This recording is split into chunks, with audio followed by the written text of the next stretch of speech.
मैंने तुम समस्त को मु स्वागत करुच्ची मो यूट्यूब चैनल तो plus two second year arts तो plus two second year arts जो मानकर राजनीति विज्ञान व पॉलिटिकल साइंस अच्छी तो तुम मानी नेक्स्ट यूनिट भी कौन एमसीक्यू क्वेश्चन आंसर यूनिट भी तो चलो आम स्टार्ट करवा वीडियो देखा पूर्व चैनल नुआ थे सब्सक्राइब करदेव बेल आइकन को दबाईदेव नुआ नुआ नोटिफिकेशन लाइक शेयर करदेव तो पिला आम स्टार्ट करवा तो यूनिट भी एमसीक्यू क्वेश्चन आंसर आज आम आलोचना करवा 25टा आम आलोचना करिया पिला माने बहुत गुरुत्वपूर्ण जेहेतु तुम परीक्षा अल्प दिन रहिला तो चलो आम स्टार्ट करवा। प्रथम क्वेश्चन देख कौन देछि सल्ट डबल आई केउ मसिया स्वाक्षरित होइतिला सल्ट डबल आई केउ मसिया स्वाक्षरित होइतिला 1970 1973 1979 ना 1990 केउ मसिया स्वाक्षरित होइतिला पिला माने ना 1979 केबे ना 1979 तो परवर्ती क्वेश्चन देखिबा केउ मसिया स्टार्ट स्वाक्षरित होइतिला पिला माने स्टार्ट केउ मसिया स्टार्ट स्वाक्षरित होइतिला 1979 ना 1980 1985 ना 1990 केउ मसिया होइतिला ना 1990 ऑप्शन आई भी तमर हबो 1990 देखो 1990 अछि। नेक्स्ट व्यापक परमाणु परीक्षण निषेध संधि सीटीबीटी केउ मसिया स्वाक्षरित होइतिला केउ मसिया 1990 ना 1995 1996 ना 1999 व्यापक परमाणु परीक्षण निषेध संधि सीटीबीटी केउ मसिया होइतिला पिला माने ना 1996 जोड़ा ऑप्शन हमर थर्ड आई। नेक्स्ट भारतर द्वितीय थर पर केउ मसिया पोखरान में आणविक परीक्षा होइतिला भारत द्वितीय थर केउ मसिया 1990 ना 1992 1996 ना 1998 केउ मसिया होइतिला ना 1998 ऑप्शन आई भी।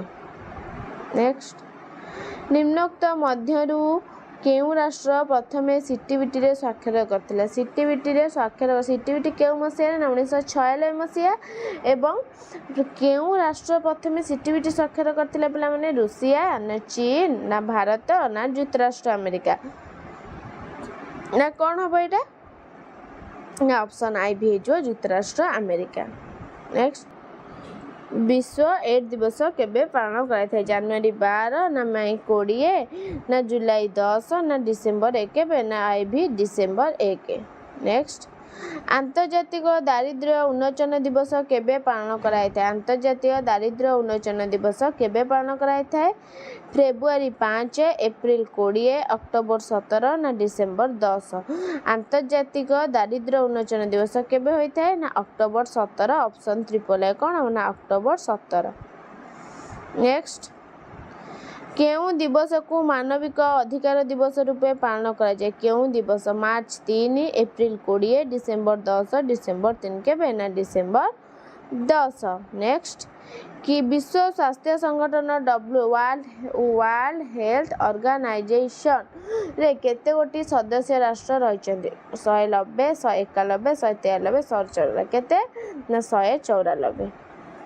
नेक्स्ट जदि सभ्यता शस्त्र गुड़ी को विनाश करि परिबा नाही तेबे शस्त्र सभ्यता को विनाश करिबा यह कार उक्ति हॉटमैन लॉर्ड ग्रे मॉर्गनथेउ ना जवाहरलाल कहार ना लॉर्ड ग्रे जदि सभ्यता शस्त्र गुड़ी को विनाश करिबा नाही तेबे शस्त्र सभ्यता को विनाश करिबो। नेक्स्ट शीतल युद्ध समय निम्नोक्त केउ राष्ट्र साम्यवादी गोष्ठीर नेतृत्व नैथिले शीतल युद्ध समय निम्नोक्त केउ राष्ट्र अमेरिका चीन सोवियत रूस जापान केउ मसिया हबो पिला माने ना सोवियत रूस option triple I. Next question दक्षिण पूर्व एशिया चुक्ति संगठन निम्नोक्त केउ मसिया गठित होइरा दक्षिण पूर्व एशिया चुक्ति संगठन निम्नोक्त केउ मसिया 1951 1952 1953 1954 केउ मसिया रहितला ना 1954 ऑप्शन आई भी 1954। नेक्स्ट क्वेश्चन केबे इराक बागदाद चुक्ति ओहरिला केबे इराक बागदाद चुक्ति रु ओहरि गला 1956 1957 1958 ना 1959 केबे होइतिला पिला माने ना 1958 जोटा हला ऑप्शन ट्रिपल आई। नेक्स्ट କେଉଁ ସାମ୍ୟବାଦୀ ରାଷ୍ଟ୍ର ORS ଚୁକ୍ତିରେ ସଦସ୍ୟ ନଥିଲେ?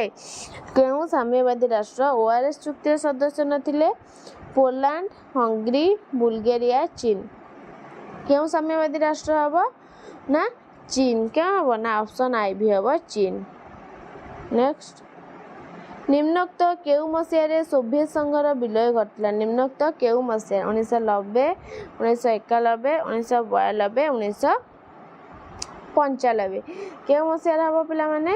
ନା 1991, ଯେଉଁଟା ହେବ ଅପସନ୍ ଡବଲ ଆଇ 1991। ନେକ୍ସଟ, କେବେ ଶୀତଳ ଯୁଦ୍ଧର ସୂତ୍ରପାତ ହୋଇଥିଲା? କେବେ ଶୀତଳ ଯୁଦ୍ଧର ସୂତ୍ରପାତ ହୋଇଥିଲା? 1977, 1978, 1979, 19 କେତେ? ନା 80। କ'ଣ ହେବ ପିଲାମାନେ? ନା 1979। କ'ଣ? ନା ଅପସନ୍ ଟ୍ରିପଲ ଆଇ 1979। ନେକ୍ସଟ, ନିମ୍ନୋକ୍ତ କେଉଁ ମସିହାରେ ଆଞ୍ଜସ୍ ରାଜିନାମା ସ୍ୱାକ୍ଷର ହୋଇଥିଲା? ନିମ୍ନୋକ୍ତ କେଉଁ ମସିହାରେ? 1948, ନା 1949, 1950, 1951। ନିମ୍ନୋକ୍ତ କେଉଁ ମସିହାରେ? ନା 1951 ମସିହାରେ। ନେକ୍ସଟ, ଉତ୍ତର ଆଟଲାଣ୍ଟିକା ଚୁକ୍ତି ସଂଗଠନର ପଶ୍ଚିମ ଜର୍ମାନୀ କେବେ ଯୋଗ ଦେଇଥିଲା? ପଶ୍ଚିମ ଜର୍ମାନୀ କେବେ ଯୋଗ ଦେଇଥିଲା? ଫେବୃଆରୀ 1952, ନା ମେ 1952, ଫେବୃଆରୀ 1955, ନା ମେ 1955। କେବେ ହୋଇଥିଲା ଉତ୍ତର ଆଟଲାଣ୍ଟିକା? ନା ମେ 1955। ନେକ୍ସଟ, କିଏ ଆଞ୍ଜନ୍ସର ସଭ୍ୟ ନଥିଲେ? କିଏ ଆଞ୍ଜନ୍ସର ସଭ୍ୟ ନଥିଲା? ଅଷ୍ଟ୍ରେଲିଆ, ନେଦରଲ୍ୟାଣ୍ଡ, ନ୍ୟୁଜିଲାଣ୍ଡ, ଯୁକ୍ତରାଷ୍ଟ୍ର ଆମେରିକା। କିଏ ନଥିଲା ପିଲାମାନେ? ନା ନେଦରଲ୍ୟାଣ୍ଡ। କିଏ? ନା option double I Netherland. Next, କେବେ ବାଗଦାଦ ଚୁକ୍ତି କେନ୍ଦ୍ରୀୟ ଚୁକ୍ତି ସଂଗଠନ ନାମରେ ନାମିତ ହେଲା? କେବେ ବାଗଦାଦ ଚୁକ୍ତି କେନ୍ଦ୍ରୀୟ ଚୁକ୍ତି ସଂଗଠନ ନାମରେ ନାମିତ ହେଲା?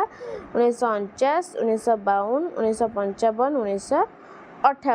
କ'ଣ ହେବ ପିଲାମାନେ? ନା 1958 ମସିହା ଅପସନ୍ ଆଇ। ନେକ୍ସଟ, କେବେ ଦେନ୍ତାର ଅବସାନ ଘଟିଥିଲା? ଦେନ୍ତାର କେବେ ଅବସାନ ଘଟିଥିଲା? 1978 ମସିହା, 1979 ମସିହା, 1985, 1990। କ'ଣ ହେବ? ନା 1979 ମସିହା।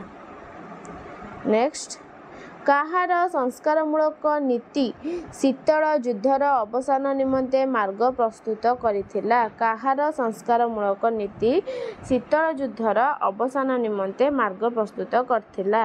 ୱାଲ୍ଟର ଲିପମ୍ୟାନ୍, ନା ମିଖାଇଲ ଗୋର୍ବାଚେଭ୍, ନା ଜର୍ଜ ବୁଶ, ନା ବୋରିସ କ'ଣ? ନା ୟେଲତ୍ସିନ୍। କ'ଣ ହେବ? ନା ମିଖାଇଲ ଗୋର୍ବାଚେଭ୍। ନେକ୍ସଟ, କେଉଁ ଚୁକ୍ତି ଆଧାରରେ ପଶ୍ଚିମ ୟୁରୋପୀୟ ସଂଘ ପ୍ରତିଷ୍ଠିତ ହୋଇଥିଲା? କେଉଁ ଚୁକ୍ତି ଆଧାରରେ? ବ୍ରସେଲ୍ସ, ନା ମ୍ୟୁନିକ୍, ନା ଆଟଲାଣ୍ଟ, ନା ତାସ୍କେଣ୍ଟ। କେଉଁ ଚୁକ୍ତି ଆଧାରରେ ହେଇଥିଲା ପିଲାମାନେ? କେଉଁ ଚୁକ୍ତି? ନା ବ୍ରସେଲ୍ସ ଚୁକ୍ତି। ନେକ୍ସଟ, କେବେ ଶୀତଳ ଯୁଦ୍ଧର ପରିସମାପ୍ତି ଘଟିଲା ବୋଲି ଘୋଷଣା କରାଗଲା? କେବେ? କେବେ ପିଲାମାନେ? 1991, ନା 1992, 1993, 1994। କେବେ? ନା 1992। କେବେ? ନା 1992। ପରବର୍ତ୍ତୀ କ୍ୱେଶ୍ଚିନ୍, ଶେଷ କ୍ୱେଶ୍ଚିନ୍, କେବେ ଯୁକ୍ତରାଷ୍ଟ୍ର ଆମେରିକା ଉତ୍ତର ଆଟଲାଣ୍ଟିକା ଚୁକ୍ତି ସଂଗଠନ ଗଠନ କରିଥିଲା? କେବେ ଯୁକ୍ତରାଷ୍ଟ୍ର ଆମେରିକା ଉତ୍ତର ଆଟଲାଣ୍ଟିକାର ଚୁକ୍ତି ସଂଗଠନ କରିଥିଲା?